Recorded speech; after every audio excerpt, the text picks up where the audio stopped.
죽이니까 다 알아. 등산객 죽인 거 다 안다고. 그래서 어떻게 할 건데? 너 죽이게. 그래야지 뭐.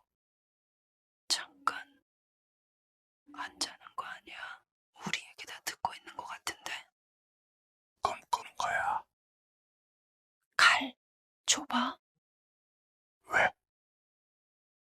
찔러보면 알겠지. 둔식거를 콱!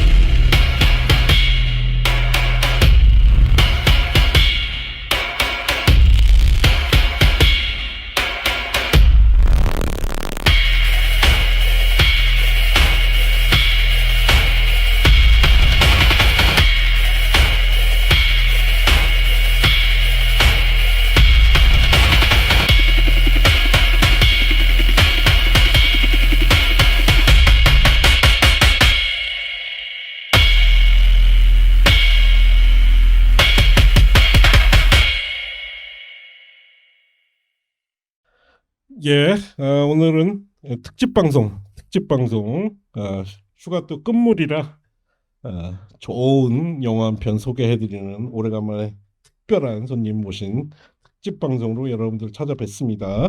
오늘 이 시간에는 최근에 저희가 좀 깜짝 놀랐어요. 웬만한 영화 보고선 좋다는 평가를 안 하는 우리 다크님이 지난주에 오더니 이 영화 끝내준다고, 이거 꼭 다뤄야 된다고, 감독님 좀 어떻게 모실 수 없냐고 저한테 압박을 행사해서 제가 어떻게 또 수소문했는데 연락이 닿아서 감독님이 바쁘신 와중에 개봉을 하루 앞두고 오늘 저희 방송을 찾아주셨습니다. 그래서 제가 빨리 편집해서 오늘 밤에라도 업로드 할 텐데,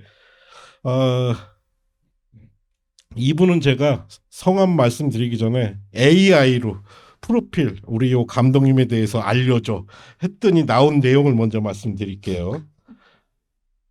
누구누구 감독은 대한민국 독립영화계에서 자신만의 확고한 영역을 구축한 독창적인 시네아스트입니다.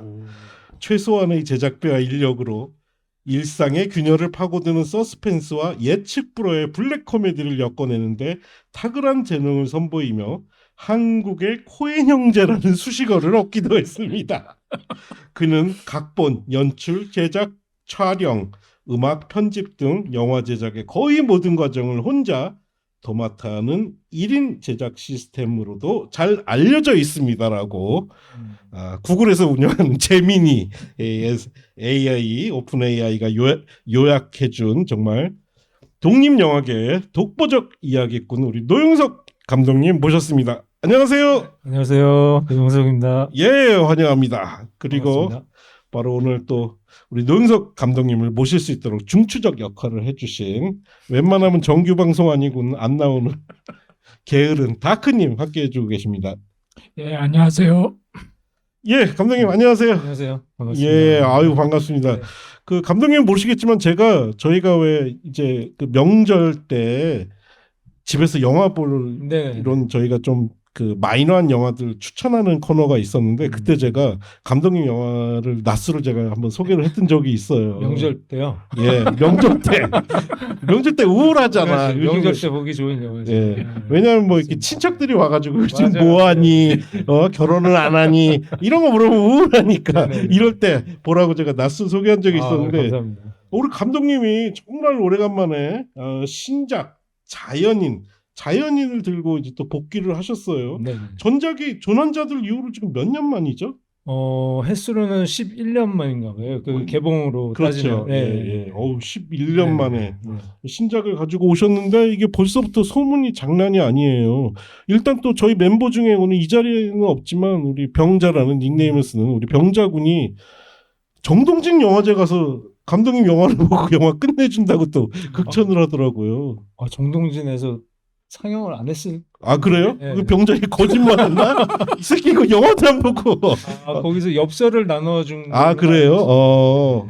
영화를 못 보고 칭찬을 했구만. 예.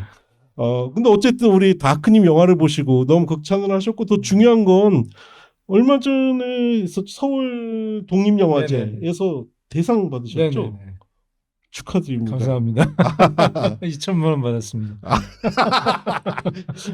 제작비 제작비 많이 회수했습니다. 그러니까 네. 아. 이미 우리 이제 감독님 이력을 말씀드릴 텐데 감독님이 이 수상 소감으로 이 금전적인 부분을 밝혀주신 게 이유가 있습니다. 그래서 일단 감독님 저희 방송 이제 처음 보시고 들으시는 분들한테 한번 본인 인사 한번 소개 말씀 좀 해주시죠. 네, 11년 만에 더 자연인이라는 작품을 가지고 쑥스럽네요. 돌아왔다고 하기가. 그런데 그걸 연출한 노영석입니다. 반갑습니다. 예, 반갑습니다. 어딜 저기 보고 얘기합니다. 예. 그렇구나. 죄송합니다. 반갑습니다. 영화 감독이 카메라를 못 찾아. 저 오늘 찍는 줄 몰랐어요. 그러셨구나. 예, 오디오로 나가는. 예, 오디오로만 줄 아셨구나. 예. 근데 비주얼 좋으셔서 괜찮습니다. 아니 감독님 우리 감독님 어쨌든 저는 팬인데 아직 우리 감독님 작품 세계를 모르는 우리 영화 친구들에게 감독님 소개를 좀 드리자면 제가 좀 이력을 찾아보고 깜짝 놀랐어요. 일단 76년생이시고 저희랑 비슷한 연배입니다. 서울대학교 나오셨어요. 어쩌다 보니 네. 서울대학교 나오셔서 깜짝 놀랐어요. 미대를 나왔습니다. 그렇더라고요. 서울대 공예과 졸업을 네, 하셨는데 맞습니다. 어떻게 영화 일을 하시게 되셨어요? 사실 예전 이거 얘기하면 되게 길어져서 네. 짧게 그냥 말씀드리면 예전부터 저는 음악을 하고 싶었어요. 더 전으로 가야겠구나. 물리학자가 된다고 그렇게 믿고 있었어요, 저는.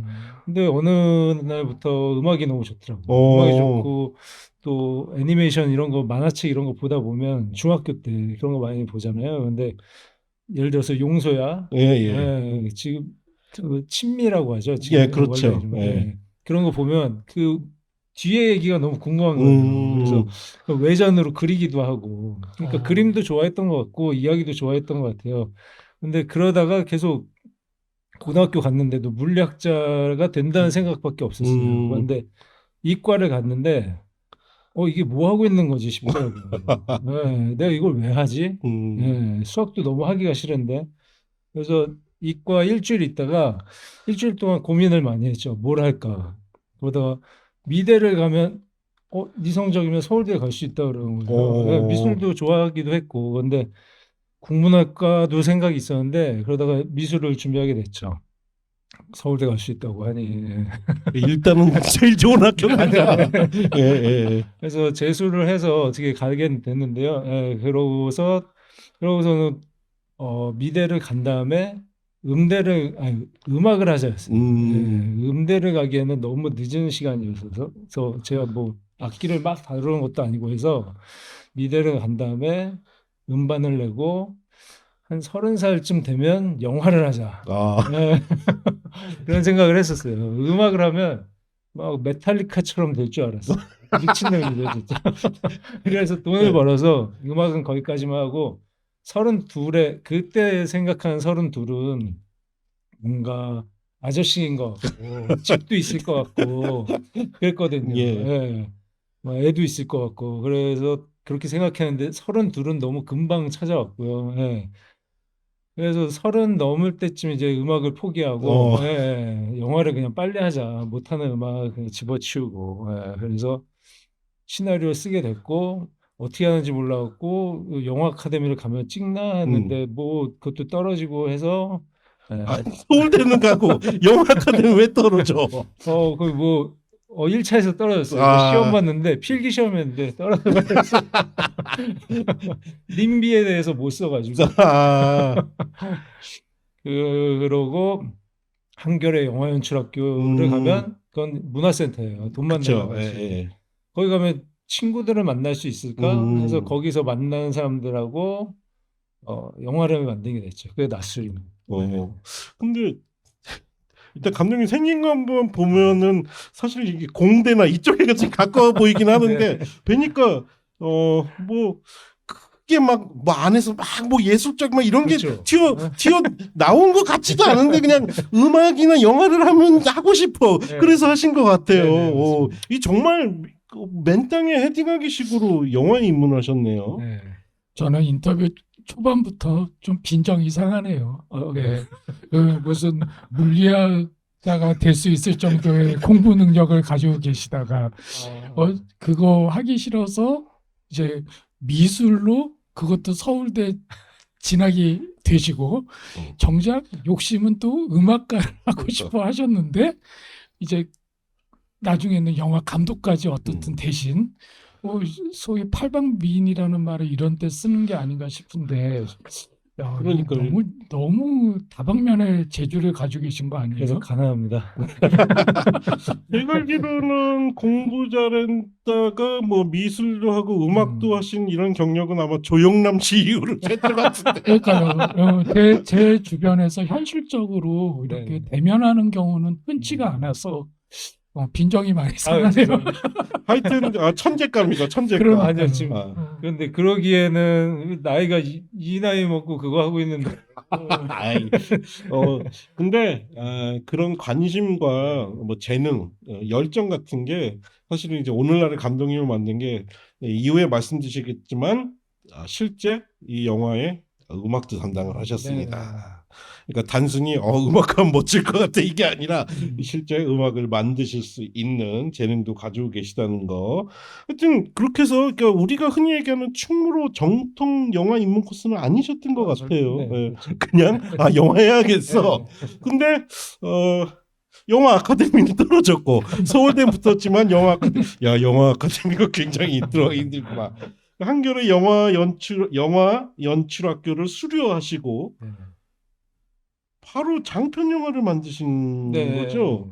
근데 보니까 제작비도 어떻게 딱히 돈이 없어서 엄마 영화 만들기 돈 좀 줘. 그래서 어머니의 지원으로 네. 1,000만 원의 제작비로 바로 첫 번째 장편 영화 나스를 만드셨어요. 네. 그때 한겨레에서 네. 만나신 분이 신은섭 배우나 뭐 이란희 감독님 같이 네, 신우섭 배우님은 사실 이란희 배우님의 남편이셔서 네. 그렇고 같이 다니지는 않으셨고요. 이란희 배우님을 만났었죠. 아. 그리고 그래서 거기서 강렬한 뭔가를 받아서 지금도 더 자연인에서 아주 좋은 활약을 그렇죠. 해주셨습니다. 네. 뭐 감독님이기도 하고 좀 이따 네네네. 소개해드릴 텐데 배우이시기도 한 우리 이란희 배우님, 영화인 굉장히 강렬하시죠. 우리가 알고 있는 무슨 뭐 이렇게 스타로서의 강렬함하고 또 다른 굉장히 강렬함이 있으신 분인데 아니 그래서 어머니한테 그냥 영화 만들게 1,000만 원만 주세요. 그때 어머니가 주셨어요? 제가 막 집에 돈 달라고 그러는 그런 스타일도 아니고 집이 그렇게 막 돈이 많은 것도 아닌데 그 시절에 그때쯤 이제 냉명하게 하세요. 제 노원 쪽에서 제가 그 일을 돕고 그러는데 그게 조금씩 잘 되고 있었어요. 그래서 좀 빌려볼 만 하겠다. 그래서 갚는다고 말씀드리고 1,000만 원이면은 찍을 수 있을 것 같더라고요. 그래서 1,000만 원 빌리고 그걸로 팀을 좀 엮어서 그 친구들한테 걔 뭐 돈은 못 주지만 밤마다 술은 먹여주겠다. 여행 온 것처럼 놀아라. 그렇게 해서 꼬셔가지고 찍게 됐습니다. 여기 이제 들으신 분들이 오해하시면 안 되는 게 요즘 이게 너무 민감해서 이거 이제 노동력 착취가 아니라 너무 열악한 상황에서 서로 이제 협조하에 만들어진 영화라는 거 요즘 굉장히 민감합니다. 이런 거. 그럼 조금만 더 말씀드리면 사실 그 현장을 찍은 사진 보면 저 혼자 하고 있고 그들끼리 놀고 있습니다. 그게 아니라 진짜 놀러 왔구나 스태프들이. 그래서 제가 간혹 어디 섭외 좀 해달라 그러고 이것 좀 들어달라 뭐 이러면 이 정도 해주셨고 그래도 든든했죠. 누군가 있다는 게. 저건데 완전히. 우리 스태프들이 이렇게 놀고 있다가 감독님이 와서 이것 좀 해주시면 안 돼요? 그러면 귀찮게 이러고 해주고 저희가 농담처럼 말씀드렸는데 이것도 이제 후반부에 나올 텐데 사실 감독님의 영화는 물론 이제 스태프가 참여하긴 하지만 사실상 감독님이 1인 영화예요. 1인 영화. 그 제작도 직접 하시고 제작비 본인 돈으로 하시고 그리고 아마 들으시는 분들이 또 오해를 하실 수도 있을 것 같은데 집에서 냉면집 하신다고 하니까 그냥 뭐 옆에서 이렇게 흔히 보는 그냥 조그만 냉면집 가게려나 뭐 이러실 텐데 제가 들은 첩보에 의하면 이 냉면집이 굉장히 유명한 집이라고 그러더라고요. 네, 유명합니다. 네. 그런데, 그래서 이렇게 지금 오해들을 하시고 그러니까 저도 노원에 있던 냉면집이니까 좀 평냉 좀 드셔보신 분들은 잘하실 것 같은데 왠지. 그런 유명함이 아니라 저렴하기로 아 그렇구나. 아. 냉면 하나에 4,000원, 김밥 하나에 2,000원. 정말요? 네. 근데 굉장히 유명한 집이라고. 예, 예. 우선 가성비가 되게 좋기 때문에. 그래서 알바하면서 우리 부모님이 얼마나 버나 이렇게 좀 눈치 좀 본 다음에 1,000만 원 정도 내가 제가 받을 수 있을 것 같은데. 가게 운영하는 시간에는 네. 없고요.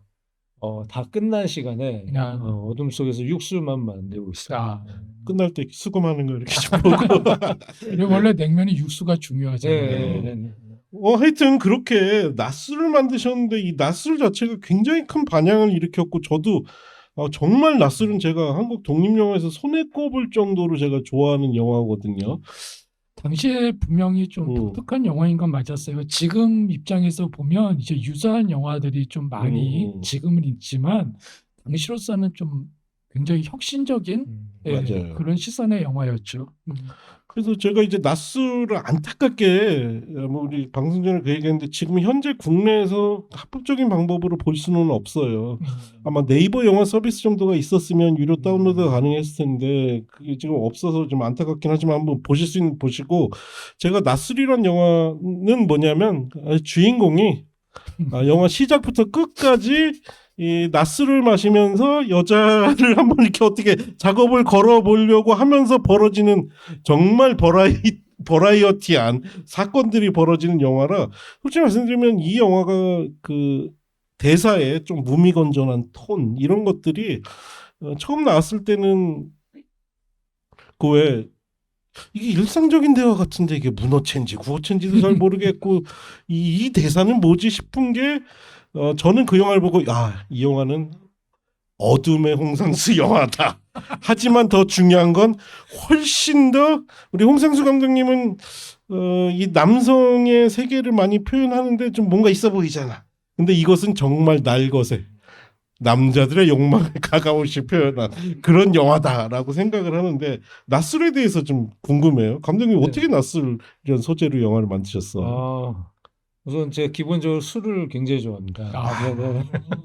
술을 굉장히 좋아하고 그리고 시나리오를 쓰러 또 마무리할 때 저 어디에 처박히거든요. 서울이나 집에 있으면 글 쓰다가 자꾸 나가고 싶고 술 한잔 먹고 싶고 총각대니까 또 밥 늦게도 먹을 수 있잖아요.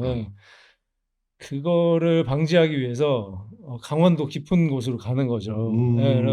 그래서 다른 시나리오 작업을 위해서 공모전에 낼 거 작업을 위해서 어떤 펜션에 묵었어요. 근데 거기 가는 길에 눈이 엄청 오더라고요. 엄청 오는데 조용한 거예요. 그냥 저도 걷고 싶어서 실제로 나오는 거기에 걸어갔는데 그 당시에 강원도에서 홍천이나 뭐 이런 데서 호랑이가 목격됐다는 이야기가 있었어요. 아실지 모르겠는데 뭐 그것이 알고 싶다 이런 데도 나오고 뉴스에도 나오고 그래서 가다 보니까 내가 여기 있는 거 아무도 모르는데 호랑이가 물어가면 어떡하나 개죽음이네 이런 생각을 했죠. 그런 생각도 하면서 어쨌든 거기 머물다가 한 일주일 머물면서 글을 썼는데 너무 심심하니까 옆방에 누가 왔으면 누가 왔는데 게다가 혼자 누가 어여쁜 여자가 온다면 게다가 그것도 같이 술 먹자고 하자고 술 먹자고 한다면 얼마나 이게 그쵸. 판타지예요. 말도 안 되죠 사실. 웬만한 남자들은 다 가지고 있는 판타지고 그게 목적인 여행도 많죠. 네, 그렇죠. 그래서 그런 생각을 했었죠. 그래서 거기서 쓴 시나리오는 공모전에 되지 않았고 이제 어떻게 해야 되나 도대체 대학교는 졸업했고 영어 한다고는 했는데 이게 어떻게 해야 될지도 모르겠고 그래서 이걸로 써볼까? 이건 저예산으로 쓸 수 있을 것 같고 머리에 그 장소들이 헌팅이 돼 있으니까 딱히 안 가봐도 되고 그래서 그걸 가지고 쓰기 시작했죠. 그래서 낯설은 기본적으로 코미디 영화이면서도 영화가 저는 지금도 그 낯설은 영화 그냥 생각만 해도 웃겨요. 저는 특히 이제 마지막 장면은 진짜 제가 한국 영화 역사상 길이 남을 명장면이라고 생각을 하는데 그 오늘 아마 결론에 가서 그 말씀 드릴 텐데 사실은 그 이제 상업 영화, 대중 영화를 주로 보시는 관객들한테 한국 독립 영화가 주는 벽이 있다고 저는 생각을 해요. 그것은 어떻게 보면 뭐 아트하우스 영화에 대한 거부감 내지는 반감일 수도 있고 혹은 뭐 체질적으로 안 맞을 수도 있는데 우리 감독님 노영석 감독님이 이렇게 한국 그 독립 영화계에서도 아주 독특한 존재로 인정받는 건 이게 모르겠어요. 본인이 들으시면 어떻게 기분 나빠하실지 모르겠는데 일단은 재밌어. 재밌고 영화 자체가 독립 영화라는 어떤 일종의 젠체가 없어. 나는 봤을 때 그런 것들이 저는 우리 감독님의 영화를 정말 한국 영화계에서 보기 드문 그런 작품들이 아닌가 싶거든요. 다크님은 어떠세요? 세 편의 영화들을 보면 이제 제가 오늘 질문하고 싶은 것 중에 하나이기도 한데 감독님이 추구하시는 영화라는 것이 절대 독립 영화는 아닌 것 같아요. 예. 왜냐하면 모든 영화들이 특히 결말 부분을 보면 굉장히 이렇게 소위 메이저 영화적인 그런 상상력들이 중요한 위치를 차지하고 있고 심지어 이번 자연인마저도 보면 앞에는 굉장히 정말 막 나가는 영화처럼 막 진행이 되는데 끝에 가면은 뭐지 이 정돈된 느낌은 감독님 이제 두 번째 작품에서 그 시도가 분명히 있었던 것으로 보이고 그래서 저는 보면은 기존에 지금 파고님 질문처럼 소위 이제 독립 영화계로 규정이 되는 세계에서의 어떤 그것과는 분명히 톤 앤 매너가 다른 영화 세계를 가지고 계신 분이라고 저는 좀 생각을 하고 있었고 그 부분에 있어서 이제 감독님은 어떤 좀 영화적인 욕망을 가지고 계신지 궁금하고요. 이제 더불어서 이제 그것을 좀 확인하는 또 하나의 질문은 가장 좋아하는 영화가 무엇이신지 그리고 또 좋아하는 어떤 롤모델이 되는 감독님이 계시다면 어떤 분인지 궁금해요. 네. 우선 저는 뭐 독립 영화, 상업 영화 이렇게 이렇게 따지면서 뭘 생각해 본 적도 별로 없었던 것 예, 같아요. 예, 맞습니다. 예, 예. 우선 독립 영화는 저도 잘 못 봤고요. 이전에도 그리고 뭐 가끔 KBS 독립영화관 이런 데서 할 때 한두 편 보고 이런 좀 그런 게 있었는데 전 그 독립영화라는 얘기를 들으면 몇 편 봤더니 좀 우울하고 뭔가 심각하고 예, 예. 밝으면 안 되는 밝으면 뭐 큰일 나는 것 마냥 그런 분위기가 있더라고요. 그래서 보기가 싫더라고요. 솔직히 얘기하면. 독립영화를 사랑하자 뭐 이러긴 하지만 아니 뭐 재미가 없는 거 어떻게 사랑합니까? 그게 제 의무도 아니고 기본적으로 그래도 즐거움이 있어야지. 그런 생각에 저는 그냥 뭐 즐거운 걸 해보자. 그래도 영화라는 그 매체를 하게 되면 그래도 꼭 유쾌하고 웃고 뭐 무섭고 이런 것만이 재미가 아니라 어쨌든 영화적으로 줄 수 있는 재미라는 게 있잖아요. 그거는 가지고 있어야 된다고 생각하거든요.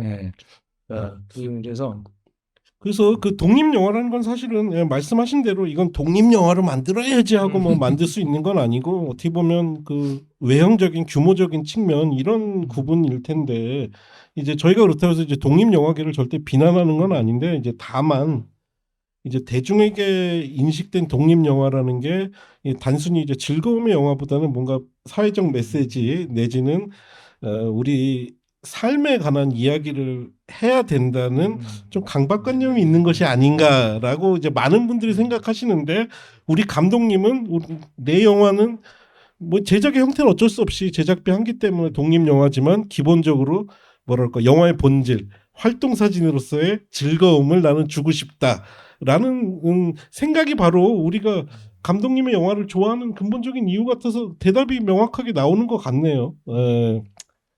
그리고 지금 말씀하셨듯이 그런 사회적 약자나 뭐 비판의 시선 그런 것도 담아서 그러면 좋은데 그 참 조심스럽네요. 예, 진짜 예. 그 말 그대로 젠체하는 그런 느낌의 진심이 안 담긴 느낌? 모든 예, 영화가 예, 그럴 필요는 없죠. 예, 예. 그래서 맞습니다. 더 거부감이 그러니까 모든 영화가 예, 그렇지는 예. 않겠지만 제가 본 몇 편이 그랬던 것 같습니다. 예. 예, 그렇게 낯설로 정말 혜성처럼 등장하셔서 이때 상도 많이 받으셨죠? 아, 네, 조금 받았습니다. 그게 많이 받으신 해외에서 걸로, 조금 예, 받았어요. 해외에서도 받으시고, 네. 정말 낯설 등장했을 때 굉장히 이 독립영화계에서 이제 종종 뭐 스타 감독님이 나오긴 하지만 우리 감독님은 정말로 화제가 됐었고, 낯설을 받고 나서 근데 낯설이 2009년도? 네. 2009년도 작품이죠. 이후에 차기작 이제 조난자들까지는 또 5년이라는 시간적 갭이 있어요. 어, 전 낯설 정도의 화제가 됐으면 아마 차기작은 그래도 좀 더 나은 환경에서 만드실 수 있을 것 같고 그 시간 갭도 짧을 것 같은데 또 5년이라는 시간이 걸렸네요. 조난자들까지는. 사실 상업 영화 쪽에 계신 분들이 낯설을 잘 모르시더라고요. 아, 듣기는 해도 예, 예. 예술 영화라고 생각을 하시고, 그래서 어디서 영화제에서 상을 받았다 그러면 예술 영화 하는 사람이네 이 생각을 안타깝네. 우선 예. 갖고 계시고, 사실 잘 모르시더라고요. 그래서 전반적으로 상업 그쪽만 하고 있다 음, 보니까 이건 잘 모르시고, 그리고 간혹 시나리오가 들어오고 그러기도 했는데 예, 예.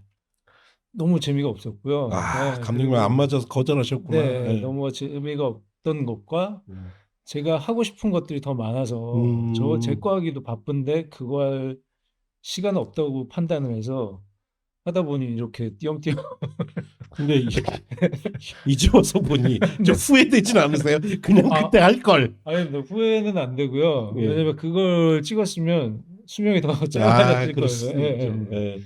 어쨌든 이후에 5년 만에 두 번째 작품 조난자들을 들고 오셨고 조난자들은 지금 왓챠? 왓챠였었나? 이제 보실 수 있으세요. 다행히. 네. 예.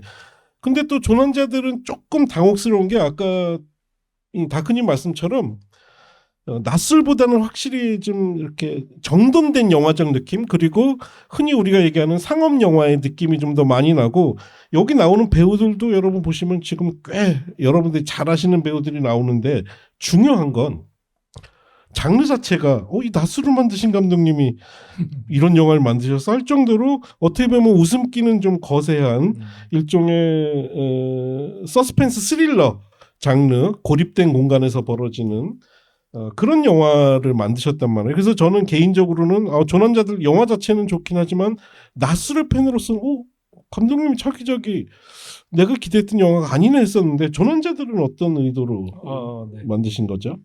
저는 낯술 찍고 시간이 좀 있었잖아요. 그래서 다른 시나리오를 작업하고 있었는데 그게 진행이 잘 안 되더라고요. 그러던 차에 아이디어는 이렇게 적어놨던 것들이 있습니다. 그런데 그때 예전에 신디 영화제라고 아실지 모르겠어요. 서울에서 하던 신디 영화제 거기서 뭐 상을 타면 버터플라이 프로젝트인가 해서 1억인가 3명 줘서 이렇게 마음껏 만들게 하는 그런 게 있었습니다. 그런데 그 영화제가 없어졌어요. CJ 쪽에서 하던 거였는지.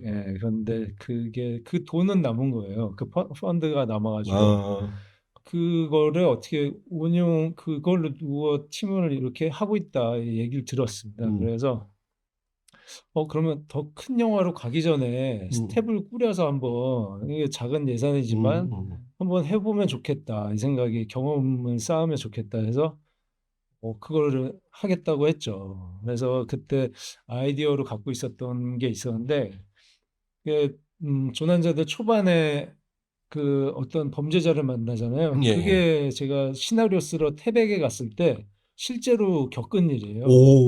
거기 그 부분이 실제로 겪어서 내가 그 태백에서 또 처박혀 3월이면 태백은 태백 자연휴양림인데 스키 시즌도 끝나고 계약도 하고 그래서 아무도 없거든요. 그 넓은 태백 그 자연휴양림에 그래서 거기 갔죠. 가는 도중에 근데 그 오늘 출소하셨다는 독방에 있어봤냐고 계속 물어보시고 그러신 분을 만났는데 계속 술을 먹고 싶어하는 거예요. 외로웠겠죠. 그런데 근데 제가 그걸 몰랐을 때 미리 얘기해 버린 거예요. 저기 간다고. 저희도 가봤대요 거기에. 갖고 심심하면 올라가겠다 뭐 이런 얘기를 하는 거예요. 그런데 제가 묵으려고 갔는데 그 직원은 6시면 또 퇴근하는 거예요. 아, 저 혼자 있는 거예요. 그래서 누가 올까 봐. 뭐 괜히 왔다. 이게 뭔 일이냐. 시나리오 쓰려고 왔는데 무서워서 쓰지 못하겠는 거예요. 그러다가 이걸 써야겠다 하고 이걸 써야겠다 하고 영화의 절반 정도를 그날 다 썼어요. 아. 예, 그래서 그걸 갖고 있었는데 그 펀드가 있다는 얘기를 듣고 그 얘기와 제가 예전에 그 강릉 무장공비 그쪽에 있었거든요. 그쪽에서 겪었던 그 경험에서 이걸 섞어보면 어떨까 이 생각을 해서 그래서 만들어서 작업을 하게 됐습니다. 그러니까 나스라고 조난자들의 공통점은 어쨌든 인적이 드문 네. 공간에서 겪게 되는 굉장히 낯선 사건들인데 나스는 거기서 주로 술과 이성과 여러 가지 또 이성과 엮인 여러 사건들인데 조난자들은 어떻게 보면 좀 정통 스릴러에 굉장히 가까운 작품이고 조난자들의 지금 그 특히 익숙한 배우들이 많이 출연하죠. 네, 예. 전석호 예, 전석호 배우님은 이제 뭐 충무로를 대표하는 조연 배우 중에 네. 한 분이 되셨고 또 이번 영화에도 출연하시는 이태경 배우님, 그 올드보이 출연하신 오태경 배우님 또 출연하시고 조난자들은 제작비 얼마나 드셨어요? 그래서 조난자들이 3억이었는데 그걸 다 못 썼습니다. 2억 7천을 운용을 잘 못해서 이게 화병 난 얘기라 충무로 제작자들 되게 좋아할 소식인데요. 제작비를 남기는 감독님. 2억 7천과 그리고 홍보비 뭐라고 그걸로 1억을 드린 걸로 알고 있습니다. 예, 그래서 조난자들은 보실 수 있기 때문에 꼭 한번 보시면 좋을 것 같아요. 예, 지금 아마 제가 알기로는 OTT에서 서비스합니다. 그리고 서스펜스 스릴러 장르 영화 좋아하시는 분들 꼭 한번 보시길 바라고요. 아니 근데 또 조난자들도 전 굉장히 재밌게 봤는데 조난자들이 2014년도 작품이고 이제 그 이후로 11년이라는 시간 거의 10년 가까이 지났는데 그동안 뭐 하셨어요, 감독님? 왜 후속작이 이렇게 안 나왔었죠? 조난자들 이후에 어떤 일이 있었나요?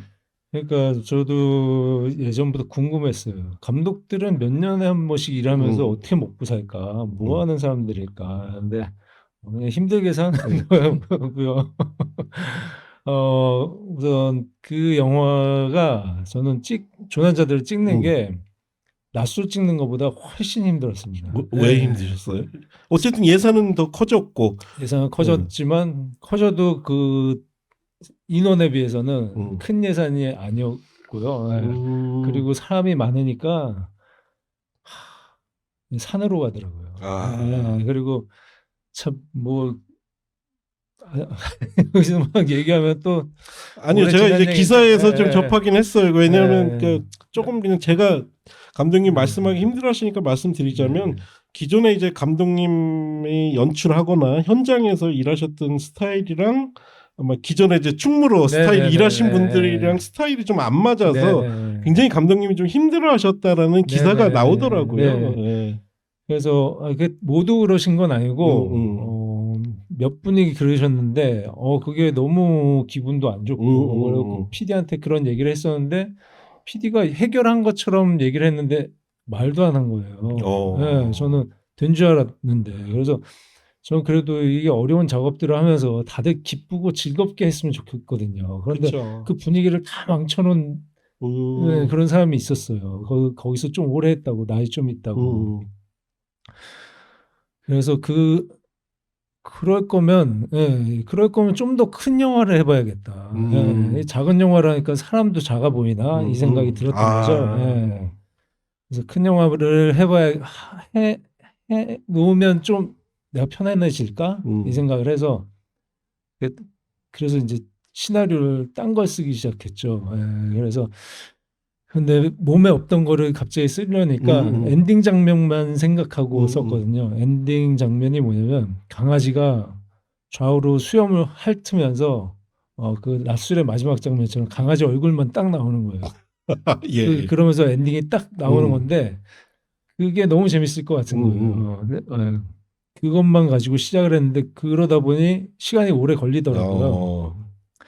오래 걸렸고 그래도 시나리오를 잘 쓰면 결국에는 알아주지 않을까. 차분히 하자. 그렇게 했습니다. 그러고 결국 다 썼고 쓴 다음에 제작사들 몇 분 보여드렸는데 뭐 잘은 썼는데 못 만들겠다. 그런 얘기들이었어요. 혹시 영화 장르는 어떤 장르였나요? 영화 장르는 여러 명의 주인공이 있고 예. 그들의 사건이 모두 하나가 뭉쳐지는 그런 장르입니다. 그걸 뭐라고 해야 될지 모르겠는데 멀티코미디 코미디는 아니고요. 코믹도 들어가 있죠. 음. 코믹과 스릴러 뭐 그런 것들이 들어가 있습니다. 그런 영화였는데 그게 안 된 거예요. 그러니까 갑자기 한 대 뒤통수 한 대 맞은 기분이 들어요. 저는 지금 이걸 하기 위해서 세월을 이렇게 그렇죠. 버렸는데 버렸다는 생각이 그때까지 못했죠. 그런데 5년이 지난 거예요. 그러니까 야 이게 허송세월을 보냈나 이 생각이 들어서 앞으로 영화를 못 찍을 수 있겠구나. 뭐 그전에도 나한테 관심도 그렇게 없었지만 더 없어졌으니 그리고 점점 더 제작사 힘이 커지는 그런 느낌이었거든요. 그 시기만 해도. 그래서 이거 어떡하지? 그러다가 빨리 시나리오를 하나 더 써야겠다. 그래서 구상했던 걸 하나 더 쓰던 트리트먼트까지 마쳤는데 또 이걸로 몇 년이 갈지 모르잖아요. 그냥 끝날 수도 있고 또 못할 수도 있고. 그래서 안 되겠다. 그냥 낮술처럼 그냥 투자가 안 돼도 내가 찍을 수 있게 한번 해봐야겠다. 그래서 쓰게 된 게 이 영화고요. 그래서 이거를 구상하고 런닝머신 뛰다가 그 모니터 있잖아요. 거기서 자연인 하길래 근데 거기 막 주작하는 장면들이 나오는 거예요. 그래서 되게 희한하길래 너무 티나게 하고 감독님이 보시기에 주작처럼 보이는 예를 들면 텃밭이 있는데 한겨울인데 거기다가 뭐 심어놓은 거예요. 마트에서 사다가 그래서 뽑는 거 보여줘야 되니까 자기는 여기서 캐먹는다. 그런 거 보는데 야 주작도 참 너무 성의 없게 한다 그런 생각이 들었죠. 근데 이거를 더 가보면 어떨까? 그때 들었던 영화에는 못 넣었지만 그때 들었던 생각이 자연인이 자기 막 도인이라면서 하늘도 날 줄 안다고 이러는 거죠. 그런데 피아노 줄 막 묶여 있고 그런데 아니라고 정색하고 도대체 그럼 너무 기괴할 것 같은 거예요. 이런 상황들이. 그런 상상을 하다가 산속에서 그렇게 하면 장소만 잘 구하면 저예산으로 할 수 있겠다. 그 생각을 해서 빨리 썼죠. 한 3개월 걸렸는데 그걸 쓰고 그 다음에 그것도 그래도 투자 한번 받아보려고 보내봤습니다. 보내봤는데 어떤 한 회사에서 이거 인터뷰에서 여러 번 얘기했는데 그 회사랑은 절대 다시 못하게 되는 건지 모르겠네요. 리포트를 보내줬는데 10점 만점에 2점인 거예요. 2점일 수 있죠. 다 보는 시선이 다르니까. 그런데 거기에 이제 평을 쏘는 걸 봤는데 코로 뭐 하고 저 스포가 될까 봐 왜 그러지 않았는데 코로 하고 이렇게 뭐 하는 게 말이 되느냐 노력으로도 될 수가 있는 것이냐 이런 얘기를 쓰는 거예요. 근데 그럴 거면은 영화사에 왜 있나요? 그렇게 판단할 거면 이게 뭐 과학도 아니고 그리고 세상 어딘가에 그럴 수 있는 사람이 있을지도 몰라요. 그래서 그 리포트를 받고 기분이 너무 좋았어요, 사실. 오히려 이제 됐다. 뛸 수 있겠다. 뭔가 그래 이제 나 혼자 해볼 거야. 그런 다 집어쳐. 일종의 오기도 생기시고. 오기가 그때 분노 에너지라는 게 사실 되게 이게 에너지가 좋잖아요. 그쵸. 추진력이 좋잖아요. 그래서 아무도 필요 없어. 그러고서 또 혼자 해보게 된 이유는 전과 똑같이 가게 되면 낮술 시절 지금 시간이 얼마나 지났는데 뭐가 목표점이 똑같은 곳으로 간다는 게 좀 기분이 안 좋더라고요. 그래서 좀 더 새로운 걸 해볼 수 있는 게 있었으면 저한테도 자존감이 예, 되게 예. 낮아져 있었어요. 그래서 그거를 뭔가 채우려면 뭔가 더 큰 게 필요했습니다. 그래서 모든 걸 다 해보자. 네, 모든 걸 다 해보자. 네. 그래서 다 한 사람은 없겠지 하고 인터넷 음. 검색했더니 계시더라고요. 계시는데 달마가 동쪽으로 간 까닭. 예, 예, 예, 예. 배용균 감독님께서 그걸 다 그쵸. 하셨는데 예, 맞아요. 예. 포스터 보니까 완전히 다 하시진 예, 않으셨더라고요. 예, 예. 또 그래서 됐다. 포스터까지 뭐든 다 해보자. 예. 그래서 기네스북에 오를 것도 아니지만 어쨌든 제 성취감을 만족도를 위해서 그렇게 만들게 됐습니다. 네. 그래서 이제 자연인 이야기로 들어가게 되면 이제 그 말씀 드릴 텐데, 이제 감독님 말씀 들어보니까 오히려 그러면 그래 한번 내가 영화를 만드는데 그러면 내가 완벽하게 이 영화를 나 혼자서 한번 정말 만들어 보자. 물론 이제 배우는 있지만 네네. 또 아마 이제 달마 그쪽에는 이제 또 필름 시절이다 보니까 네. 혼자서 그때 할 수는 없었을 건데, 감독님은 그리고 또 시절이 변해서 장비가 사실 그렇죠. 장비가 예, 너무 좋아졌죠. 좋아져서 정말 맞습니다. 할 수 있는 만큼 네. 다 하신 영화. 그러니까 정말 이 영화는 1인 영화에 가까운 영화입니다. 더 자연인. 예. 지금 보시는 분들이 혼자 다 하셨다고 하는 것에 대해서 별로 실감이 안 되실 거예요. 그냥 그런가 보다 하실 텐데 이 영화를 이제 자연인 보시게 되면 여러 부분에서 감독님의 이제 이 재능 또는 이제 재기발랄함을 목격을 하시겠지만, 사실 저는 영화 보고 나서 가장 좀 이렇게 신경이 바짝 이렇게 곤두섰던 데가 엔딩 크레딧 올라갈 때인 거예요. 그러니까 뭐 혼자 워낙 재능이 많으시고 다방면에 있어서 작업을 하셨다라는 거야 이렇게 알고 있었지만은, 이제 이거는 경험을 여러분들도 직접 해보시면 아마 제가 무슨 얘기를 하는지 알 겁니다. 엔딩 크레딧 올라갈 때 보면 정말로 뭐지 이거 이런 느낌? 대단하시더라고요. 예, 그 부분도 아마 네. 일부러 아마 그렇게 연출을 하셨을 것 같은데, 내가 한마디로 미리 말씀드리자면 감독 동영상, 시나리오 동영상, 촬영 동영상 이러고 쭉 올라가요. 아마 웬만한 웬만한 연출 같았으면 그냥 뭐 감독, 연출, 시나리오, 음악 뭐 하고서는 딱 본인 이름 하나 넣었을 텐데, 감독님은 일부러 똑같은 스텝 롤인데 거기에 다 역할에 본인 이름을 넣으셨더라고요. 예. 그 부분도 의도가 있을 것 같은데 그건 이제 조금 이따 얘기하기로 하고, 어쨌든 이제 중요한 우리 이제 감독님의 영화 입문부터 이제 바로 내일 개봉하는 자연인까지 이렇게 왔는데, 아마 감독님 고생하신 부분 중에는 제가 보기에는 그런 부분도 있을 것 같아요. 감독님이 이렇게 오히려 오기가 생기신 이유 중에 하나가 실제 충무로의 제작 환경 시스템이 바뀌었고, 아마 감독님 시나리오가 그렇게 평가를 받았던 건 이 투자 배급사들이 이제 아시잖아요. 시나리오를 요즘은 페이지별로 점수를 매깁니다. 페이지별로. 그래서 이 페이지 몇 점, 이 페이지 몇 점 해서 쉽게 해서 점수가 안 좋은 페이지는 시나리오에서 빼는 거예요.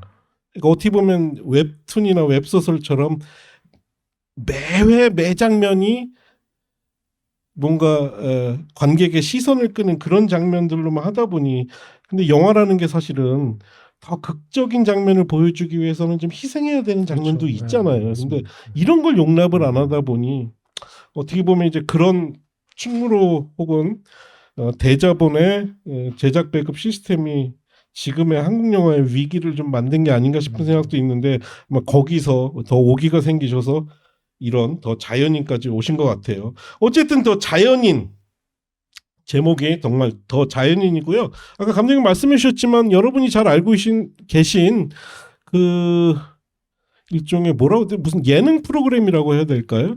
이제 여기서 프로그램 이름은 그냥 언급 안 하겠습니다. 자연인들을 찾아서 그 연예인들이 가서 그 자연인들의 삶을 함께 체험하는 그 프로그램에서 모티브를 따 오셨고요. 스토리는 이제 귀신을 찾는 유튜버 인공이 댄스 유튜버를 하는 친구와 함께 어쨌든 유튜브 한번 격상시켜 보려고 깊은 숲속에 자연인을 찾아가서 그 취재를 하게 되는 내용인데, 이 자연인이 범상치가 않아.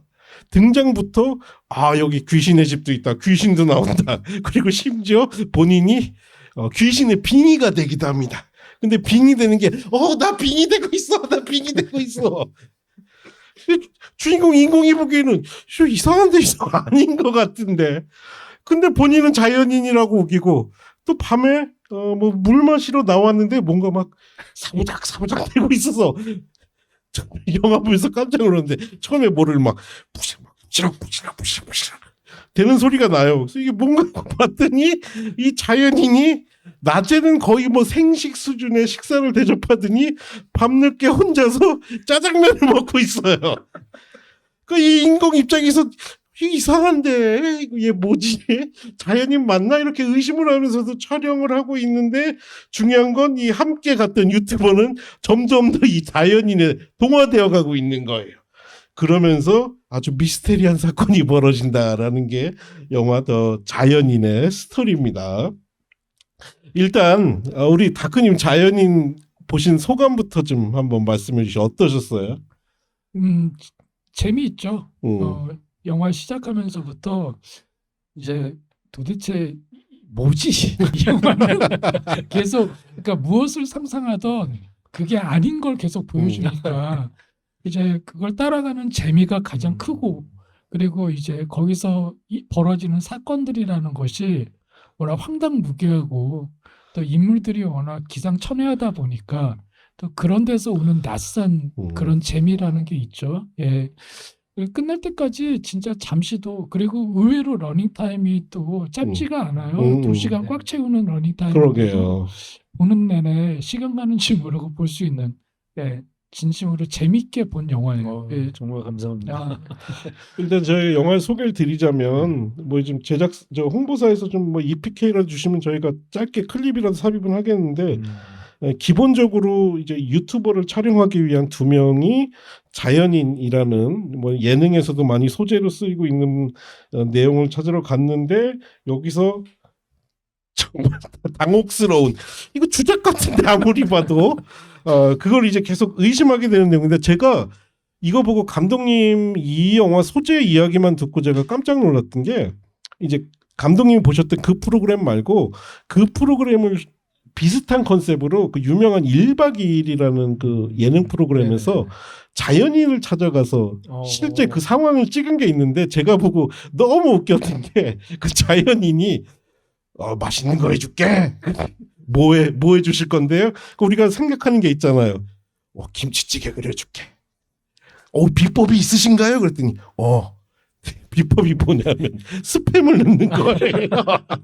스팸 김치찌개. 그리고 막 햄 같은 거 막 구워줘. 그리고 마지막에 자연인한테 여기 그 연예인들이 근데 여기서 자연에서 살기 힘들지 않으세요? 그랬더니 너무 힘들어. 뭐가 제일 힘드세요? 그랬더니 마트가 너무 멀어. 제가 지금도 이게 진짜지 라고 생각을 했었거든요. 근데 어떻게 보면 그런 시선 과연 이것이 다 저분들이 저렇게 사는 걸까? 혹은 이게 다 연출된 게 아닐까? 그리고 또 한 가지 더 중요한 건 이 영화에서 그런 과연 유튜버들은 이것을 어떻게 바라보고 있는가 혹은 여기에 동조하고 있는 것이 아닐까라는 시선까지 넣으면 어떻게 보면 그런 미디어 혹은 요즘 유튜버들에 대한 이야기이기도 하고 어떻게 보면 결국 유튜버는 카메라를 드는 사람이기 때문에 저는 영화를 보면서 영화에 대한 감독님의 태도가 아닌가 싶은 생각도 좀 들었거든요. 이게 유튜브를 요즘 보니까 대학 졸업하고 유튜버가 되려고 하는 사람도 많더라고요. 그렇죠. 그게 돈을 벌 수 있다는 그런 희망을 갖게 해주잖아요. 우선. 근데 희망이라는 거는 얼마나 좋은 거예요. 그런 게 있어야 또 살아가는 거고. 유튜브 얘기 나왔으니까 제가 아는 감독님 한 분이 계신데 결혼하셔서 애가 있는데 애가 이렇게 공부를 되게 열심히 한대요. 그럼 감독님이 야 이놈 자식 너 커서 뭐가 되려고 공부를 해. 빨리 편집 연습하라고. 그 정도인데 감독님이 그 아까 말씀하신 이 영화의 모티브 됐던 프로그램을 보시면서 느끼셨던 그 감정 이게 어떻게 보면 다큐 예능이잖아요. 관찰 예능이기도 하고 이게 사실일까? 아무리 미디어지만 이거 너무 조작된 거 아니야? 그거에 대한 감독님의 가감없는 어떻게 보면 좀 비판적 태도 이것이 그냥 영화에 고스란히 그 시선으로 담겨 있는 거네요. 아, 네, 그렇기도 하죠. 근데 처음부터 그렇게 되진 않았던 것 같아요. 초반에 봤을 때는 얼마 신선해요, 프로그램이. 그쵸. 네, 예. 그리고 또 연세까지는 아니지만 남자들이 그 매일 회사 다니고 삶에 지쳐 있을 때 그냥 산으로 도망가고 그쵸, 싶기도 하고 예. 그런 기분이 있을 텐데 그런 걸 좀 해소해주는 음. 창문을 열어주는 그런 환기해주는 효과가 있었다고 봐요. 그런데 그래서 많이 시청률이 좋았던 거 예, 지금도 예. 아마 좋겠지만 좋았던 걸로 알고 있는데 그것 때문이었는지 뭔가 계속 해야 된다는 압박이 있는 것 같아요. 이제 뭔가 이제 기인 같은 기이한 그렇죠, 행동들을 그렇죠. 좀 자기적으로 보여주게 변질됐다. 반드시 무슨 차가운 계곡물에 들어가야 예. 되고 그런 것들이 있더라고요. 어디선가 제가 봤는데 자기는 그런 물에 들어가 본 적도 없다는 거예요. 그런데 그걸 들어가라고. 들어가주면 안 되겠냐고. 그래갖고 들어갔고 아침마다 이런다고. 그러니까 제작진이 오히려 이런 것 좀 시킨 거죠. 야, 이게 보니까 다크니 워팅님께서 지금 보니까 이게 제 추측이 맞는 것 같아요. 뭐라 그럴까? 이 미디어를 대하는 감독님의 태도. 왜냐하면 결국 이제 본인도 영화를 만들어야 되는 사람인데 거기서 겪으셨던 기존 일부 스텝이나 이 충무로 제작 시스템과의 충돌 이런 것들이 저는 결국 이 영화에 녹아든 게 아닌가 싶은 생각도 좀 드네요. 글쎄요. 근데 제가 느끼기에는 영화를 보면서 사실 앞서 이제 얘기하신 어떤 실제 프로그램의 그런 뒷 이야기 같은 건 사실 감독님을 이 작품을 하게 만든 일종의 그냥 트리거가 아니었을까 싶어요. 예, 그건 거지. 사실 이 작품을 계속 만드시면서 그런 프로그램들을 비판해야겠다라던가 이런 건 아니었던 것 같은 느낌이었고. 네, 맞습니다. 예, 그리고 어떤 영화를 만드시면서 굉장히 신나게 만드신 것 같은 느낌이 분명히 맞습니다. 들어요. 예, 그 기자간담회 때 이야기를 들어보면 배우들이 이제 촬영하기 전에 모든 걸 다 감독이 하셔야 되기 때문에 이게 하나의 룰이기 때문에 그래서 돕지를 못하고 그냥 감독님이 왔다 갔다 하면서 세팅하실 때까지 그냥 기다리면서 이렇게 연기 연습하고 합을 맞췄다 이런 얘기를 할 정도니까. 그리고 심지어 홍보까지도 지금 포스터 만드시는 것까지도 다 직접 하신다고 하니까 보니까 아무튼 영화 전체가 감독님의 어떤 열정 내지는 재미있는 무언가에 대한 어떤 욕망 이런 것들이 충분히 응축된 작품이다 이런 생각이 들고. 그리고 사실 이제 감독님의 작품 세계를 갖다가 추측하는 데 있어서 죄송하지만 앞에 제가 드렸던 질문이 다시 한번 좀 유용할 것 같아요. 좋아하시는 작품이나 또는 좋아하는 감독님이 어떤 분인지 궁금해요. 제가 사실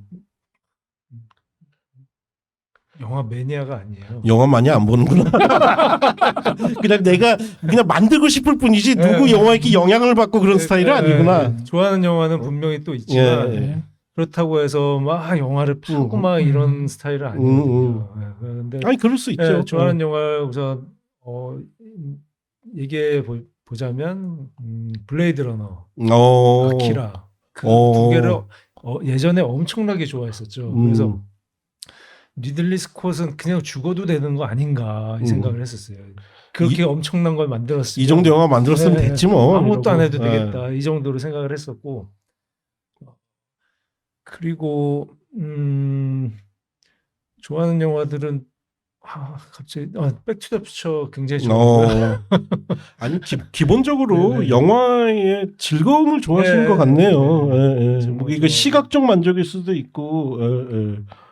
아니 근데 감독님 이번에 세 편에 공통점이 있어요. 감독님은 그냥 내가 만들고 싶은 이야기를 만드신다고 하는데 세 편의 장편 영화를 만드셨는데 거기에 공통점이 있고 이번 영화에서 좀 도드라져서 누가 그 감독님 영화를 보고 평을 써놨더라고요.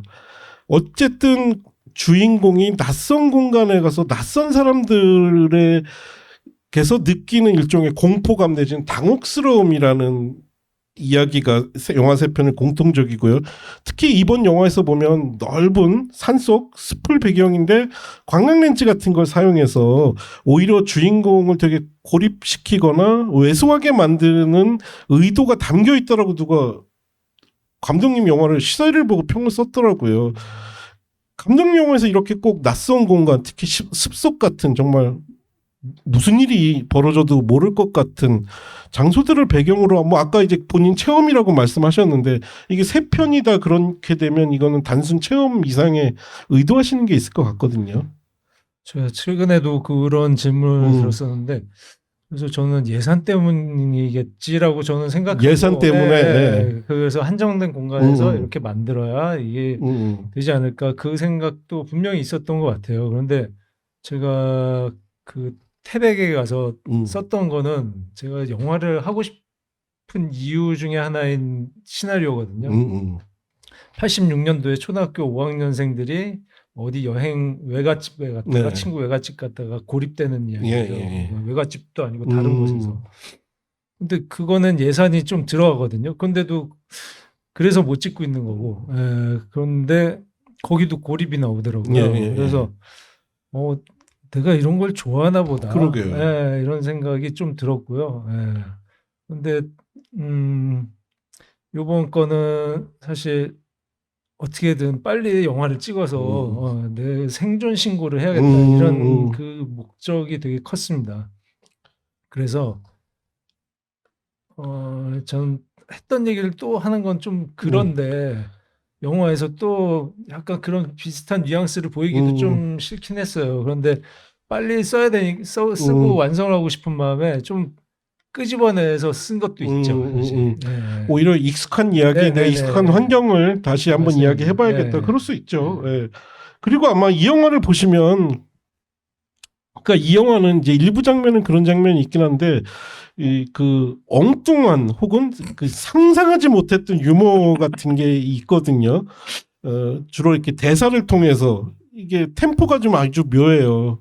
근데 좀 아쉬운 게 한국의 관객들은 주로 슬랩스틱에는 굉장히 큰 유머를 좀 반응을 보이는데 이런 식의 말을 통한 어떤 말장난 같은 혹은 거기 리듬에서 오는 유머에는 조금 인색한 편이긴 한데 아마 많은 기자분들이 그런 얘기 하셨을 거예요. 뭐 이제 별거 아닌 대사인데 여기 이제 소복을 입은 미스테리한 여인이 등장하는데 아니 왜 소복 입고 계세요? 그러니까 아니 그럼 벗고 있어요 라든가 이런 대사들은 어떻게 만들어내세요? 저는 그거 되게 궁금해요. 어떻게 이런 템포의 대사를 만들어내지? 그냥 머릿속에 떠오르세요? 이거 쓸 때 굉장히 낄낄거리면서 썼거든요. 그럴 것 같아요. 어떻게 하면 낄낄거리고 내가 웃을 수 있을까? 그런 상상을 하면서 많이 썼죠. 특히 그 라니 배우님이 나오시는 장면들을 가장 낄낄거리면서 웃으면서 써서 되게 그 부분이 너무 즐거웠어요. 그 라니 배우님 장면을 쓸 때는 굉장히 즐거웠고요. 그래서 웃기는 장면이 있을 때마다 전화 드려서 꼭 출연하셔야 된다. 내용은 설명 안 드리고. 그러니까 이제 감독님의 연출 방식이나 유머 코드가 그런 것 같아요. 그 아까 말씀드린 그 라니 배우님이 아주 미스테리한 소복을 입은 여인으로 등장하는데 같이 이렇게 라면을 먹다가 갑자기 빨대로 이렇게 라면 국물을 마시는 게 있어요. 그 이유는 코로 숨 쉬는데 입으로도 숨 쉬잖아. 그럼 입으로 할 수 있는 건 코로도 할 수 있으니까 내가 코로 라면 국물을 먹는 걸 보여줄게 하고 같이 먹는 라면 그릇에 있는 거를 코로 막 라면 국물을 막 마셔요. 근데 여기서 그걸 보고 이제 주인공들은 기겁을 하죠. 근데 여기서 끝나는 게 아니라 꼭 마지막에 이렇게 들어갔던 국물이 한번 다시 빨대로 이렇게 다시 그릇에 들어가는 요런 디테일들이 살아있어서 저는 야 이거 되게 재밌구나 감독님이 그런 생각을 했었거든요. 다크님은 이 영화의 그 코미디에 대해서 좀 어떻게 생각하세요? 뭐 그 장면뿐만 아니라 요소에 그리고 의외로 코미디도 잘하시지만 제가 이번 작품에 두 번째 작품에서도 시도를 하셨고 뭐 충분히 성과를 내셨지만은 이번 작품에서의 그 공포 영화적인 여러 스킬들이 굉장히 그 짧고 그 굵게 효율적으로 들어가서 맞아요. 배치가 되어 있다. 예고편에도 이제 쓰였지만은 그 이제 그 이제 뭐 실신에 있는 주인공 네네. 시점에서의 뭐 이런 장면은 실제 영화 보면서도 그냥 좀 이렇게 이제 오금이 저리는 이렇게 막 낄낄대고 웃다가 이제 내가 이런 감정을 지금 느끼는 건가? 막 그런 부분이 신기하기도 하더라고요. 보면은 감독님의 작품들이 그 관계에 관한 좀 시선이 독특하신 것 같아요. 보면 실제 작업하시는 거는 이전부터 굉장히 이렇게 친한 분들하고 이제 도독한 어떤 관계를 기본으로 해서 영화들을 완성을 하시는데 정작 이야기들을 보면 타인에 대한 어떤 좀 경계심 계속 그런 것들이 중요한 모티브가 되거든요. 거기서 묘한 아이러니가 있는 것 같고 그게 영화를 아마 또 굉장히 좀 살아있는 것 같이 느끼게 해주는 부분인 것 같은데 아무튼 참 독특한 그런 지점들을 많이 디테일하게 잡아내시는 능력이 있으신 것 같아서 예. 사람들을 좀 무서워하나 봐요. 네, 영화들에 보면 다 이렇게 타인들에 대해 일단은 경계심들이 네. 보이잖아요. 특히나 그런 분들 있잖아요. 보통 아 하면 어 하는 분들이 있는데 그리고 웃을 타이밍에 웃고 화낼 타이밍에 화내고 뭐 이런 사람들이 있는데 그게 아니라 웃을 타이밍인데 다 웃고 있는데 혼자 심각하게 이렇게 운다든지 그리고 안 웃고 있는데 혼자서 딴 거 보고 막 웃고 그러면 이 사람은 어떻게 될지 모르겠는 그런 부분이 있거든요. 그래서 이번 자연이는 좀 그렇게 가봤으면 좋겠다는 느낌에서 갑자기 화도 내고 막 그러잖아요. 그러니까 묘한 그 엇박자가 이게 분명히 저는 좀 취향을 살 수 있다고 봐요. 근데 저는 정말로 막 낄낄거리면서 자연이 첫 등장할 때부터 이렇게 유튜브로 카메라 해놓고서는 이제 막 주인공들이 여기 자연인을 찾으러 왔습니다. 근데 뒤에서 갑자기 얼굴에 시커멓게 묻힌 사람이 이렇게 벌떡 일어나서 내가 자연이냐 이러고서 근데 얼굴에 왜 그런 걸 묻히고 계세요? 그랬더니 햇빛이 강해서 그런 장면 되면서 이게 정말 감독님의 그런 템포나 이런 유머 감각이 굉장히 독특하구나. 굉장히 그 좀 한정되어 있는 예산으로 영화를 만드시는데 보면 앞에 두 작품은 좀 이 관객 입장에서 볼 땐 왜 저렇게 힘들게 영화를 찍으셨지 싶은 느낌들이 보이는 게 일단 로케이션을 하게 되면 당연히 이제 힘이 들 거고 더군다나 그걸 또 겨울에 로케이션 작업을 하신단 말이에요. 그럼 왜 저렇게 사서 고생을 하시지? 뭐 이런 생각도 들 수가 있을 것 같은데 그나마 이번 작품은 좀 그나마 상대적으로는 좀 유리한 환경에서 작업을 하셨고 제가 기자간담회 때 질문을 드렸어요. 이렇게 한정된 예산에서 어떻게 로케이션을 하셨냐 질문을 드렸더니 이제 그 부분도 아마 영화를 보시는 분들이면 되게 궁금해 하실 것 같아. 도대체 산속에 저런 장소를 어떻게 이제 찾았을까. 그 부분에 있어서도 간단하게 좀 답변을 해주시면. 네, 알겠습니다. 우선 겨울이 그렇게 나왔던 건 제가 경험을 했던 것도 그거기도 한데 그런 경험을 하게 되는 이유 중에 하나는 냉면 가게를 여름에 많이 나가기 때문에 바쁩니다. 바쁘고 그런데 이번 거는 겨울에 찍을 수는 없는 거예요. 그래서 특별히 양해를 좀 드리고 그것도 여름은 좀 피해서 9월 달에 찍었어요. 그런데 강원도 9월이면 춥거든요. 춥죠. 추워지기 시작한 거예요. 그래서 9월부터 10월 초까지 찍은 영화입니다. 그래서 근데 장소를 이리저리 찾다 보니까 그런 로케이션 모아둔 그런 홈페이지도 있고 해서 초가집 뭐 이런 걸로 검색하니까 거기가 나오더라고요. 거기에는 웰컴 투 동막골 촬영지고 때마침 거기가 비어 있어서 그래서 저도 뭐 감독 협회 이런 데 등록이 돼 있으니까 신청을 하면 되나? 혼자인지 모르고 해주려나? 이런 생각을 했죠. 어쨌든 영화 만드는 거니까 혼자고 뭐고 아무 상관없지 않나? 이런 생각을 했는데 강원 영상위원회 이렇게 얘기했더니 되더라고요. 그래서 언제부터 언제까지 기간을 받아가지고 걸 찍게 됐죠. 그런데 그 넓은 공간에 저희 몇 명 안 되는 사람들만 있어가지고 좋기도 했고 한편으로는 배우들한테 미안하기도 하고 아, 그쵸. 아, 챙겨주지 못하니까. 음. 그리고 배우들은 또 이렇게 막 사람들 있으면 더 뭐 기운도 나고 그럴 건데 그쵸. 저 혼자 그러고 있으니 좀 미안하기도 했습니다. 예. 그래서 원래는 그 감독님들이 로케이션 선정할 때 본인이 다니는 게 아니라 다 연출부나 제작부에서 그렇죠. 다 이렇게 네. 셀렉션 해오면 그 중에서 고르는 거거든요. 근데 이제 감독님은 직접 그걸 다 하셔야 되고 그러면 정말로 현장에 정말로 궁금해요. 이제 외부적으로 알려지기로도 뭐 1인 15역 인가로 지금 아마 홍보 포인트가 나오는 것 같은데 로케이션 현장에 배우들 그리고 감독님 말고 또 몇 분. 배우들 저 그리고 왔다 갔다 하시는 많이 안 나오시는 배우들 까지. 네, 그렇게 나오셨죠. 아역 그, 배우 어머니 한번 오셨고. 네. 그리고 제가 근데 이 영화 진짜 촬영 현장에 궁금했던 게 이렇게 혼자 그러니까 쉽게 해서 영화는 원래 기다림의 예술이라고 그러잖아요. 한 컷 찍을 때 조명 치고 카메라 위치 잡고 근데 이거를 혼자 다 하시려면 정말 배우들은 아마 좀 미안한 마음도 있으실 거예요. 네. 왜냐면 배우들이 할 수 있는 게 없거든. 감독님 혼자서 그걸 다 하니까. 근데 더 놀라운 건 이런 영화일수록 원래 그러면 카메라 커트를 많이 안 나누거든요. 네. 근데 고정시켜놓고 쭉 찍으면 되잖아. 네.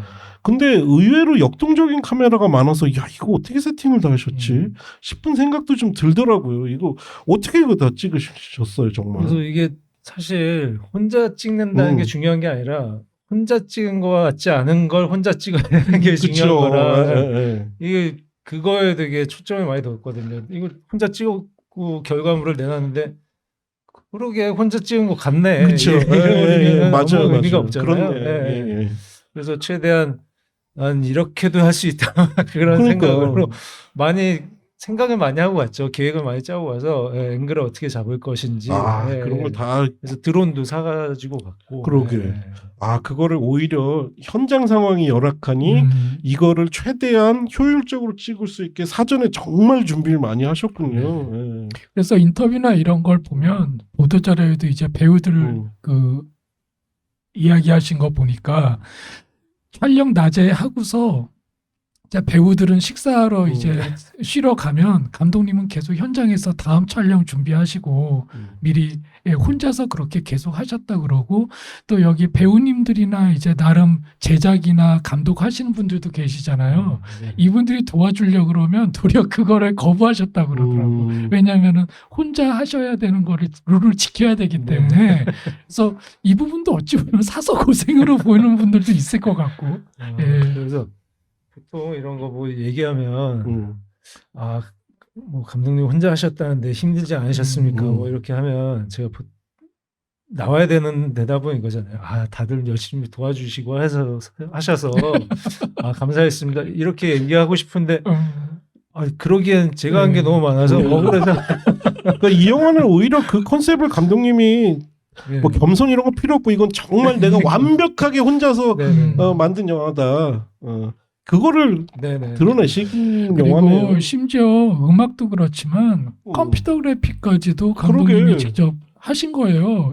진짜로. 그러니까 여러분들이 그동안에 이렇게 영화를 보면서 감독이 1인 다역한 영화다 뭐 이런 영화 이제 이야기들을 익숙하게 들어오셨기 때문에 이 작품도 이제 접하시면서 감독이 그래서 제가 그 말씀 드렸잖아요. 영화 끝나고 엔딩 크레딧을 보셔라. 그러면 아마 좀 더 실감이 되실 거다. 그러니까 저는 그 영화를 보고 나서 진짜 놀랐어요. 솔직히 음악까지 하셨을지는 몰랐고 또 그래픽도 그렇게 하셨을지는 몰랐고 그리고 아까 말씀하신 것처럼 감독님이 이건 절대 내가 1인 영화지만 혼자 만든 것처럼 보이지 않길 원했다라고 말씀하신 게 정말로 왜 우리 같은 사람한테 1인 혼자서 영화 찍어 그러면은 그냥 조명도 대충 치고 그냥 카메라 이렇게 해서 왜 그렇게 또 카메라 움직여서 이렇게 찍고 딱 보면 열악하지 그 조악하지. 근데 이 영화는 만듦새 자체가 절대 그 감독님이 의도하신 대로 1인 영화랑 티가 안 납니다. 혹은 한국에서 1인 영화 시스템처럼 그 아마 그 기사에도 언급이 됐던데 예전에 김기덕 감독님이 그 롱테이크 영화 그냥 테이크 한 번에 찍은 영화 네, 대학로에서 예, 찍었죠. 그거는 아마 스태프들은 많이 있었을 아, 거예요. 예. 왜냐하면 그건 한 번에 네, 찍어야 맞습니다. 되니까 네. 대신 설계를 해야 되는데 카메라는 이제 한 번에 움직이는 네. 그런 거 정도고 그 외국 사례에서 여기에 비유할 수 있는 거 그것도 1인 영화는 아닌데 저예산에 그렇게 찍었던 뭐 대표적인 뭐 엘 마리아치 같은 영화. 근데 제가 보기에는 영화적 성취도 그러니까 완성도를 떠나서 성취도로는 제가 보기엔 이건 진짜 영화사에 기록될 만큼의 정말 그 정교하게 잘 만들어진 감사합니다. 예, 너무 양념 쳤나? 감사합니다. 예, 그래서 여러분 혹시라도 네. 이 말씀드린 이유는 혼자서 만들었으면 굉장히 열악하고 별 볼품 없을 거야라는 인식을 정말 날리는 아주 대단한 작품입니다. 예. 그래서 아이고 벌써 시간이 이제 가셔야 될 시간이네. 예, 아이고 이야기하다 보니까 우리 감독님 워낙 말씀 재밌게 잘해주셔서 그렇게 만드시고 나서 벌써 서울 독립영화제에서 대상 네네. 도 수상을 하셨고 지금 솔직히 독립영화는 드물게 언론에서 굉장히 스포트라이트를 영화가 좀 많이 받고 있어요. 인터뷰도 많이 하신 것 같은데요, 그래도. 하긴 했는데 전 잘 모르겠습니다. 그리고 진행자가 질문했으면 네 그러면 얘기 좀 해줘. 그렇죠. 예, 감사합니다. 아주 기분 좋은 예. 나날들입니다. 예. 그리고 독립영화제에서 네네네. 수상하시고서 또 시간이 꽤 지났어요, 사실. 네, 사실은 시간이 네, 좀 네. 지났죠. 예, 좀 예. 거기서 상 탈 줄도 몰랐고요, 사실. 그런데 타고서는 바로 그 다음에 개봉이 되려나 했는데 영진이 개봉 지원 있잖아요. 그게 될 줄 알았어요. 예, 예. 그래도 대상 받았다고 하니 네. 될 줄 알았는데 안 됐고요. 보기 좋게 떨어졌고 그 다음에 올해죠. 올해도 지원했는데 그게 또 안 됐습니다. 그게 안 됐고 저는 지금 경기 콘텐츠진흥원이라는 네. 곳에서 3천만 원 지원받아서 그걸로 지금 개봉하게 된 거고요. 아무래도 그 내용적인 게 그런 사회적 약자나 이런 뭐 그런 시선들이 이런 게 없어서 그렇게 떨어진 건가 싶기도 하고 메시지. 정확히 모르겠습니다. 아마 2023년이면 사실은 뭐 여전히 복구가 안 되고 있는데 코로나가 이제 우리가 방역 종료하고 극장이 이제 완벽하게 복구가 안 된 상황에서 그럴 수밖에 이제 극장들은 더 일종의 뭐 프랜차이즈 영화 같은데 몰아주기 뭐 이런 것 때문에 또 관람료는 또 높아졌고 그런 상황이다 보니까 이 영화도 어쩔 수 없이 시기를 좀 놓치긴 했는데 정말 이 영화는 좀 봐주세요. 네, 재밌습니다. 정말로 재밌어요. 제가 아주 낄낄거리면서 봤고요. 우리 감독님 같은 분들이 나는 이 한국 영화판에서 되게 소중한 존재고 계속 영화를 좀 만드셔야 되거든요. 우리 감독님 같은 재능 가지고 여름이면 냉면집에서 일을 해야 되는데. 개봉이 내일이죠, 내일. 내일입니다. 네. 개봉관 몇 개 정도 잡으셨어요? 개봉관 30개 좀 안 되는 걸로 알고 있는데 그게 하루에 하나 정도씩 틀어지고 있기 때문에 그렇군요. 개봉관은 그렇지만 그렇다고 해서 그 회차가 많지는 또 않군요. 회차가 많지는 않고 어쨌든 지금 메이저 3사에 다 걸리긴 하나요? 네네네. 아니면 그래서 좀 시간 맞으시면 우리 또 영화 쿠폰 나왔잖아. 아직 안 쓰신 분들 이제 좀비 타그만 보고 우리 감독님 영화 좀 봐줘. 정말로 좋은 영화예요. 그 영화를 보고 굉장히 재미있게 보기도 했지만 오늘 인터뷰를 이제 하고 나서는 진짜 대단한 분이다라는 생각을 저는 하게 됐습니다. 예, 이게 그냥 뭐 앞에 계시니까 사탕 발림이 아니고요. 영화가 재밌기는 하지만 그 사람의 의도가 또는 이제 그 과정이 어떤지는 그냥 추측만 할 뿐인 거잖아요. 근데 이렇게 인터뷰를 하면서 진솔한 어떤 이야기를 들어보니까 감독님 얼마나 진실한 분인지 저희가 이야기 들었잖아요. 본인이 이제 시나리오 쓰기 위해서 겨울에 여행을 했기 때문에 네. 굳이 어렵게 겨울 배경의 영화를 또 찍게 되시는 네네. 뭐 이런 그 정도로까지 굉장히 감독님이 담백하고 솔직한 분 같아. 이렇게 가식이 없는 것 같아. 본인 이렇게 그러니까요. 꾸미는 이야기 잘 안 네. 하고 그러시는 분 같아서 오히려 너무 좋네요. 예, 영화 보실 때 아마 느껴지실 겁니다. 예, 그런 그 재미라는 것이 그리고 유머가 그 웃음 코드들도 이게 정말로 재미있게 다가오는 이유가 뭐냐면 이게 진짜로 그냥 있는 그대로 예. 아, 참 그 질문하고 싶었어요. 제목에 덜을 앞에 붙이시는데 아, 네. 굳이 그걸 또 영문으로 표기를 하시더라고요. 네네, 그 네. 이유가 뭘까요? 아, 그거는 뭔가 더 있어 보이려고 한 건데 그냥 자연인보다 마지막에 보면은 그 그쵸, 서류에서 예, 나오잖아요. 예, 그러니까 예. 프로젝트 이름인 거예요. 예. 그러니까 더 자연인 프로젝트인 거죠. 그 네. 회사에서 예. 더블 마스크라는 그러니까 이게 스폰가? 아니 그 이제 오해하시면 안 되는 게 감독님이 내 영화니까 더 있어 보이려고 그러는 게 아니라 영화 스토리상에 네. 그 더 자연인이라는 일종의 뭔가 뭐 브랜드화 내지는 그렇죠. 그거를 네. 돋보이기 위해서 만든 타이틀이라는 거. 예. 그래서 굳이 이제 그걸 또 영문으로 표기를 꼭 네. 하시더라고요. 네, 요즘 제가 그렇게 쓰고 났더니 그런 것들이 보이더라고요. 더 건강보험 네, 그런 그런 것들이 이전부터 쓰고 있었나 봐요.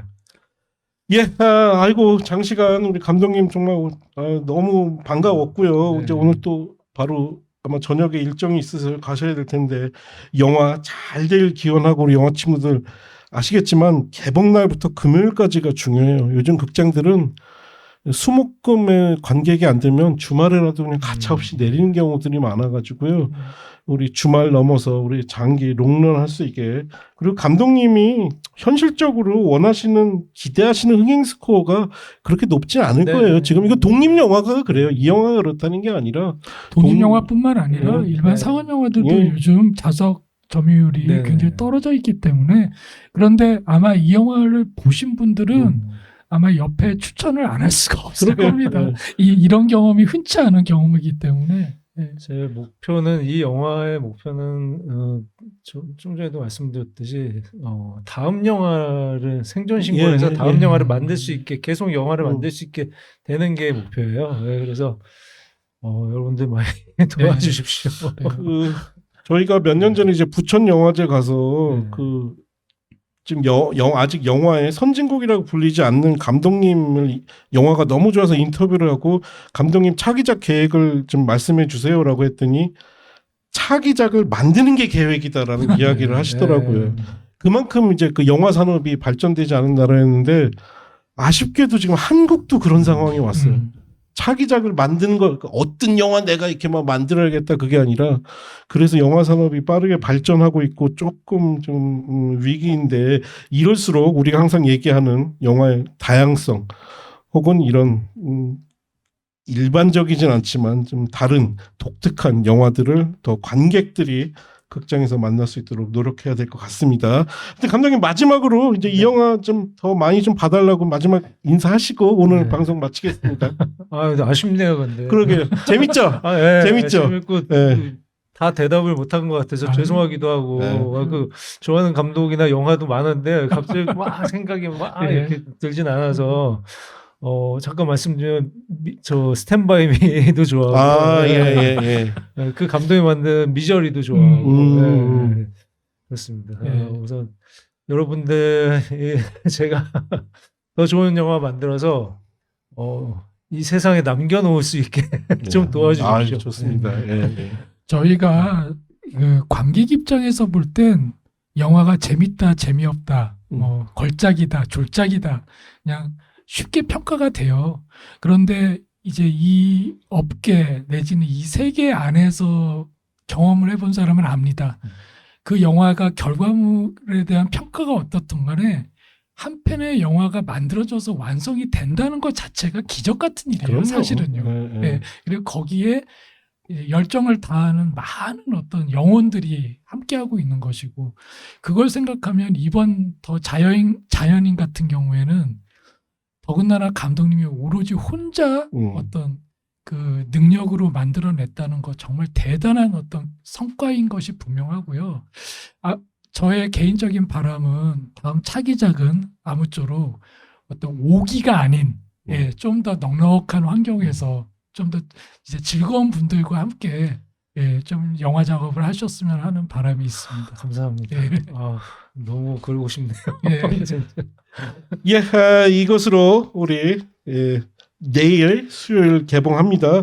더 자연인의 감독 노영석 감독님 모시고 오늘 특집 방송했습니다. 우리 또 잘 돼서 나중에 또 기회가 되면 그때는 더 편하게 우리 감독님 모시고 한 번 더 이야기 나눌 수 있도록 하겠습니다. 네, 감독님 나와주셔서 감사합니다. 감사합니다. 예, 이것으로 특집 방송 마치겠습니다.